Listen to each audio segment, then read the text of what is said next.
Practice 31. Crocodiles. Crocodiles are large aquatic reptiles that live throughout the tropics in Africa, Asia, the Americas, and Australia. Crocodiles tend to congregate in freshwater habitats like rivers, lakes, wetlands, and sometimes in salty water. They are an ancient line and are believed to have changed little since the time of the dinosaurs. They are believed to be 20 million years old, whereas dinosaurs became extinct 65 million years ago. Crocodiles survived great extinction events. Crocodiles are very fast over short distances, even out of water. They have extremely powerful jaws, capable of biting down with immense force. By far the strongest bite of any animal. The crocodile's bite force is more than 5,000 pounds per square inch, compared to just 335 psi for a strong guard dog, 400 psi for a large great white shark, or 800 to 1,000 psi for a hyena. They have sharp teeth for tearing and holding onto flesh, but cannot open their mouth if it is held closed. Since crocodiles feed by grabbing and holding onto their prey, they have evolved powerful muscles that close the jaws and hold them shut. The jaws are opened, however, by a very weak set of muscles. Crocodiles can thus be subdued for study or transport by taping their jaws or holding their jaws shut with large rubber bands cut from automobile inner tubes. All crocodiles have sharp and powerful claws.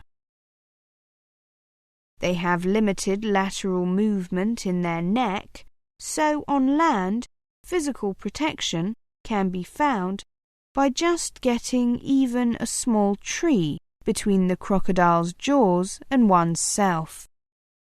There is no reliable way of measuring crocodile age, although several techniques are used to derive a reasonable guess. The most common method is to measure rings in bones and teeth. Each ring corresponds to a change in growth rate, which typically occurs once a year, between dry and wet seasons. Bearing these inaccuracies in mind, the oldest crocodilians appear to be the largest species. One of the oldest crocodiles recorded died in a zoo in Russia. A male freshwater crocodile at the Australia Zoo is estimated to be 130 years old. He was rescued from the wild by Bob Irwin and Steve Irwin after being shot twice by hunters. As a result of the shootings, this crocodile, which was known affectionately as Mr. Freshy, has lost his right eye. The largest recorded crocodile is a giant saltwater crocodile measured at 8.6 meters and 1,352 kilogram weight, shot in Australia, Queensland, in 1957. A replica of this crocodile has been made as a tourist attraction. The largest living crocodile known is a 7.1 meter, 25.3 feet long saltwater crocodile in Orissa, India. It lives in Bhitarkanika Wildlife Sanctuary and in June 2006 was entered in the Guinness Book of World Records. The larger species of crocodiles are very dangerous to humans. The main danger that crocodiles pose is not their ability to run after a person, but their ability to strike before the person can react. The saltwater and Nile crocodiles are the most dangerous, killing hundreds of people each year in parts of Southeast Asia and Africa. Mugger crocodiles, and possibly the endangered black caiman, are also very dangerous to humans. American alligators are less aggressive and rarely assault humans without provocation. The most deaths in a single crocodile attack incident may have occurred during the Battle of Ram Ree Island on February the 19th, 1945 in Burma. 900 soldiers of an Imperial Japanese Army unit, in an attempt to retreat from the Royal Navy and rejoin a larger battalion of the Japanese infantry, crossed through 10 miles of mangrove swamps, which contained saltwater crocodiles. 20 Japanese soldiers were captured alive by the British, and almost 500 are known to have escaped Ram Rio. Many of the remainder may have been eaten by the crocodiles. Although gunfire from the British troops was undoubtedly a contributory factor.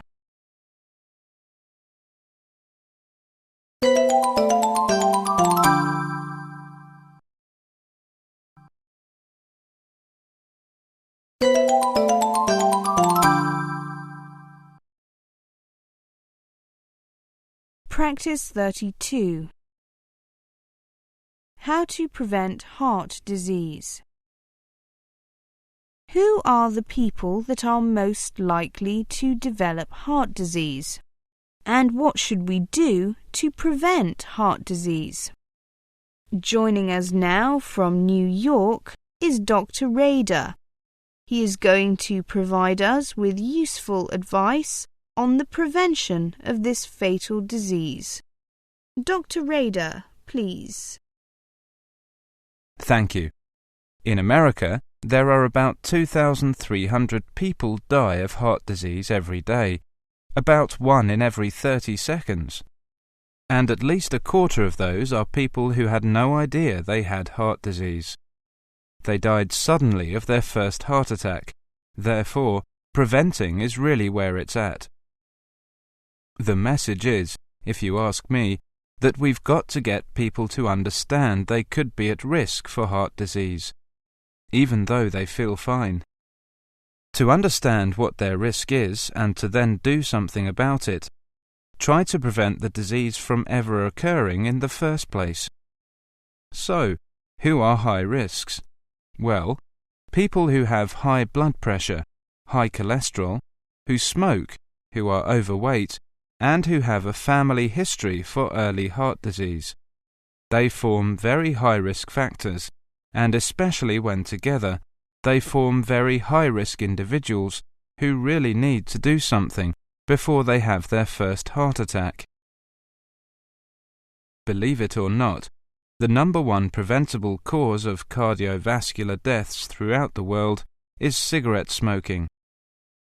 Cigarette smoking is particularly lethal, but other forms of smoking, although to a slightly lower extent, are just as dangerous. The reason is that smoking triggers a heart attack. It can cause a blood vessel to close up, either through a blood clot or due to a spasm that can happen in the arteries of the heart, triggering a heart attack or a sudden death. It can happen in the brain arteries and trigger a stroke. Not to mention other hazards of smoking-related cancer, lungs, gallbladder, mouth, tongue, everything you can name of. It is absolutely insane, but it's an addictive drug. Many people who are addicted do need help. Even though they want to quit, they have a hard time quitting, and most people who quit have 11 to 20 attempts before they succeed. Many observers believe that it's much harder to kick than alcohol or even heroin. It's optimistic to realize that more and more people are recognizing the fact that heart disease is common and that it can be prevented. There's been a lot of press about ways to prevent heart disease. On the other hand, some of the major risk factors, not just smoking, but overweight and obesity, for example, are getting much worse in this country. So I think the message is starting to get out. But we still have a long way to go. Nutrition and diet and prevention of obesity really start in childhood. I think it's incredibly important to teach our children good eating habits and to realize that most obese adults started gaining weight and becoming overweight as children. Many experts have pointed out that animal products have a lot of saturated fat, which really is not good, not only for heart disease, but for certain types of cancer.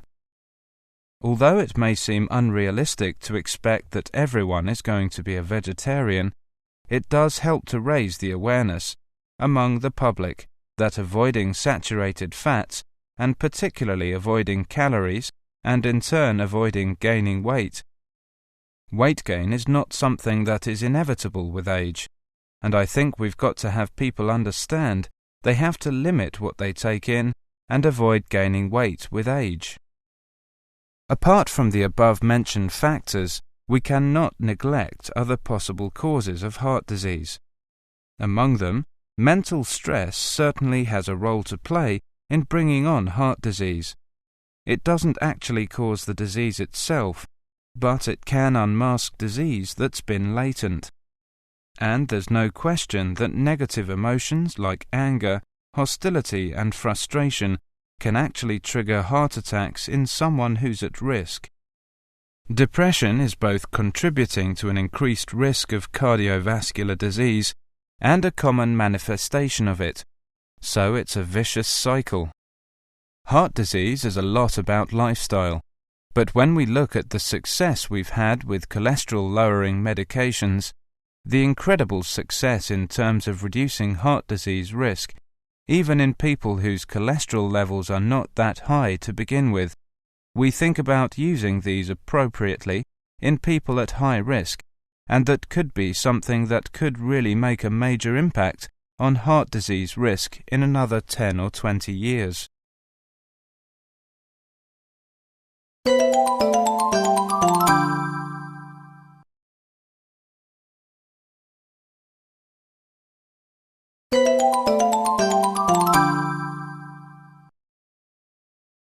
Practice 33.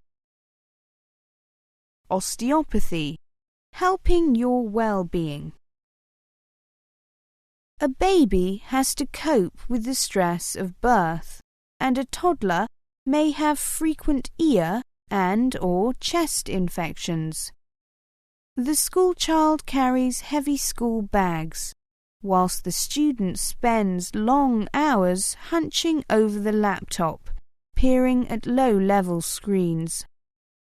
Driving to work and long hours at a desk increase the pains begun as a student. Sports people push their bodies to the limit and overstretch their ligaments and tendons. In old age, our joints stiffen and our circulation slows.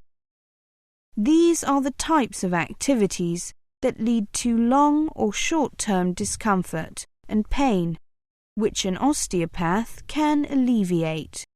So, what is osteopathy? Osteopathy is a form of drug-free, non-invasive manual medicine that focuses on total body health by treating and strengthening musculoskeletal framework, which includes the joints, muscles, and spine. Its aim is to positively affect the body's nervous, circulatory, and lymphatic systems. This therapy is a unique holistic, that is, the whole body approach to healthcare. Osteopaths do not simply concentrate on treating the problem area, but use manual techniques to balance all the systems of the body, to provide overall good health and well-being. Osteopathy recognizes the importance of the link between the structure of the human body and the way it functions. Osteopaths focus on the body's skeleton and joint function, along with the underlying muscles, soft tissue, and internal organs. How is it different from other medical disciplines? The philosophy of osteopathy is what sets it apart from other medical disciplines. The key principles are based on all parts of the body functioning together in an integrated manner. If one part of the body is restricted, then the rest of the body must adapt to compensate for this, eventually leading to inflammation, pain, stiffness, and other health conditions. When the body is free of restrictions in movement, osteopathic treatment assists the body with pain minimization, reduced stress, and greater mobility, providing the body with the opportunity to heal itself. Osteopaths use a broad range of gentle hands-on techniques, including soft tissue stretching, deep tactile pressure, and mobilization or manipulation of joints. In some cases, osteopaths can complement the advice given by GPs. For example, some people who suffer from arthritis are often prescribed medication by their GP. In addition to that, osteopaths can ease the pain caused by joint and muscle stiffness by improving joint mobility and the flow of blood to the joints, and show arthritis sufferers how to prevent causing injury to themselves. On your first visit, a full medical case history will be taken. An examination will be carried out. You may be asked to remove some clothing for this, and you may then be asked to perform a few simple movements so the osteopath can assess the problem. The osteopath will make a diagnosis and discuss it with you, and if the osteopathic treatment is suitable, it will be offered to you. Treatment will be aimed at helping to restore normal joint stability and function. Osteopaths usually start any treatment by releasing and relaxing muscles and stretching stiff joints, using gentle massage techniques, rhythmic joint movements, and muscle release techniques. The osteopath may also carry out manipulation using short, quick movements to spinal joints. Other techniques may also be used. Depending on your problem, treatments usually last up to half an hour, and normally between 2 and 6 sessions are required. Many patients decide that they would like to have periodic preventative treatments to avoid recurring problems.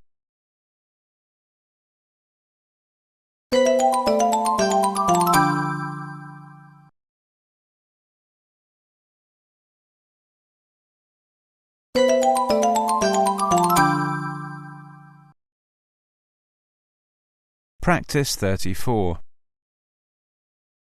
Pearl.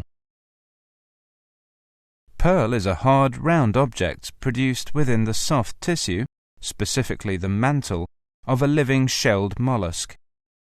Just like the shell of mollusks, a pearl is composed of calcium carbonate in minute crystalline form, which has been deposited in concentric layers. The ideal pearl is perfectly round and smooth, but many other shapes of pearls occur. The finest quality pearls have been highly valued as gemstones and objects of beauty for many centuries, and the word pearl has become a metaphor for something rare, fine, and admirable. Almost any shelled mollusk can, by natural processes, produce some kind of pearl when an irritating microscopic object becomes trapped within the mollusk's mantle folds. But virtually none of these pearls are considered to be gemstones. The unique luster of pearls depends upon the reflection, refraction, and diffraction of light from the translucent layers. The thinner and more numerous the layers in the pearl, the finer the luster. The iridescence that pearls display is caused by the overlapping of successive layers, which breaks up light falling on the surface. Pearls are often white or cream, but the colour can vary quite a lot according to the natural colour of the nacre in the various species of mollusk used. Thus, pearls can also be black, or various pastel shades. In addition, pearls, especially freshwater pearls, can be dyed yellow, green, blue, brown, pink, purple or black. Now let's take a look at the freshwater pearls and the saltwater ones. Freshwater and saltwater pearls may sometimes look quite similar, but they come from very different sources. Freshwater pearls form in various species of freshwater mussels, family Unionidae, which live in lakes, rivers, ponds, and other bodies of fresh water. These freshwater pearl mussels occur not only in hotter climates, but also in colder temperate areas, such as Scotland. See the freshwater pearl mussel. However, most freshwater cultured pearls sold today come from China. Saltwater pearls grow within pearl oysters, family Pteridae, which live in tropical oceans. Unlike the freshwater pearls, which grow in various bodies of fresh water, saltwater pearl oysters are usually cultivated in protected lakes of seawater. That's how they get the name saltwater pearls. There are many kinds of saltwater pearls in the world. Some of them are the extremely valuable. The three main types of saltwater pearls are Akoya, South Sea, and Tahitian. The difference between natural and cultured pearls focuses on whether the pearl was created spontaneously by nature, without human intervention or human aid. Pearls are formed inside the shell of certain double-shelled mollusks. As a response to an irritant inside its shell, the mollusk creates a pearl to seal off the irritation. The commonly held belief that a grain of sand acts as the irritant is in fact rarely the case. Typical stimuli include organic material, parasites, or even damage that displaces mantle tissue to another part of the animal's body. These small particles or organisms enter the animal when the shells are open for feeding or respiration. In cultured pearls, the irritant is typically a cut piece of the mantle particle, together with processed shell beads, the combination of which the animal accepts into its body.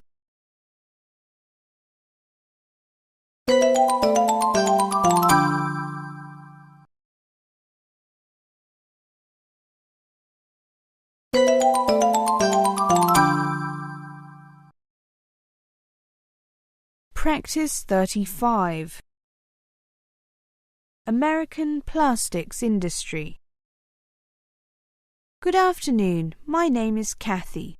I am here today as a member of the Society of Plastics Engineers to talk with you about one of the most dynamic and fastest growing industries in the US, the plastics industry. I bet you didn't know that the plastics industry is the fourth largest manufacturing sector in the United States, right behind motor vehicles manufacturing, petroleum refining, and the electronics industry. In 1996 alone, plastics shipments totaled $274.5 billion. And that's a lot of good jobs. I know. I have one. There are plastics businesses in every state of the nation, employing a total of 1.3 million men and women. In fact, here in the great state of Florida, there are more than 1.9 million plastics facilities, producing an annual payroll of 2.8 million and creating 5.4 million jobs. Surprised? I told you I'd have more surprising material. There's more. Today, thanks to the tremendous technological advances, plastics are protecting our lives, improving our quality of life, and conserving our environment. Plastics provide many health and safety benefits. The electricity we take for granted in our homes would not be possible without flexible plastic sheathing that protects both the copper wire and us from harm. 10 years ago, almost no medical packaging had tamper-evident seals. Today, nearly 100% of all pharmaceutical packaging has plastic tamper-evident seals.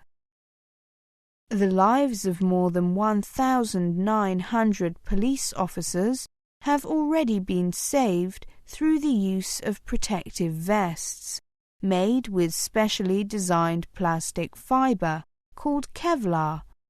These plastic fibres are about 5 times stronger than steel.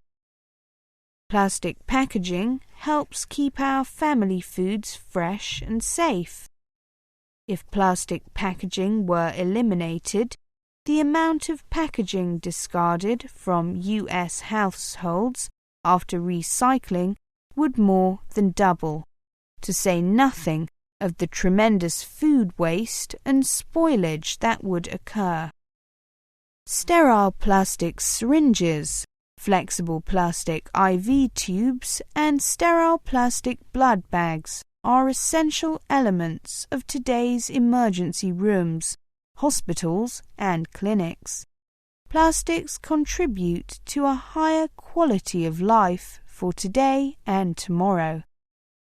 Optical fibers made of plastic use light to carry today's worldwide internet traffic on the information superhighway, and they help surgeons perform microscopic surgery every day.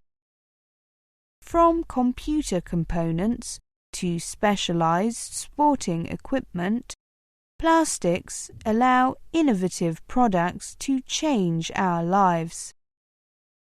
A market basket study by the National Consumers League has found that if a family shopped for the most efficient packaging, including flexible plastic bags, pouches, and wraps, they would produce only 1/5 of the waste of a family using at least efficient packaging.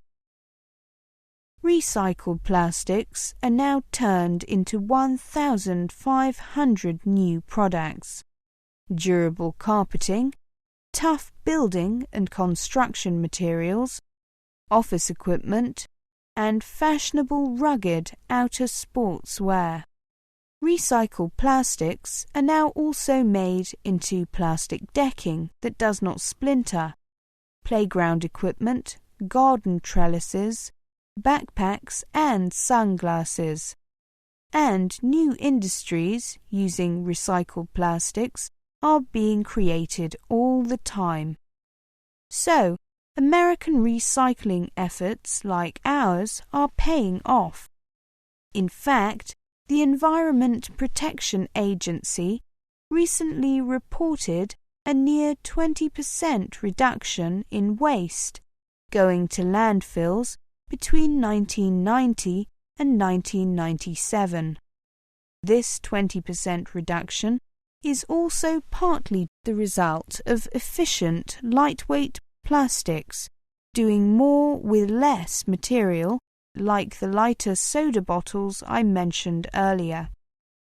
You have countless opportunities to promote the benefits of plastics with your neighbours, at the grocery store, or with a group such as this. If you have any questions about these and other plastics-related issues, it is available through the American Plastics Council's internet address, plastic-dog.org. We hope that when you think of modern, life-changing, innovative products, you will think again about plastics, because plastics make it possible.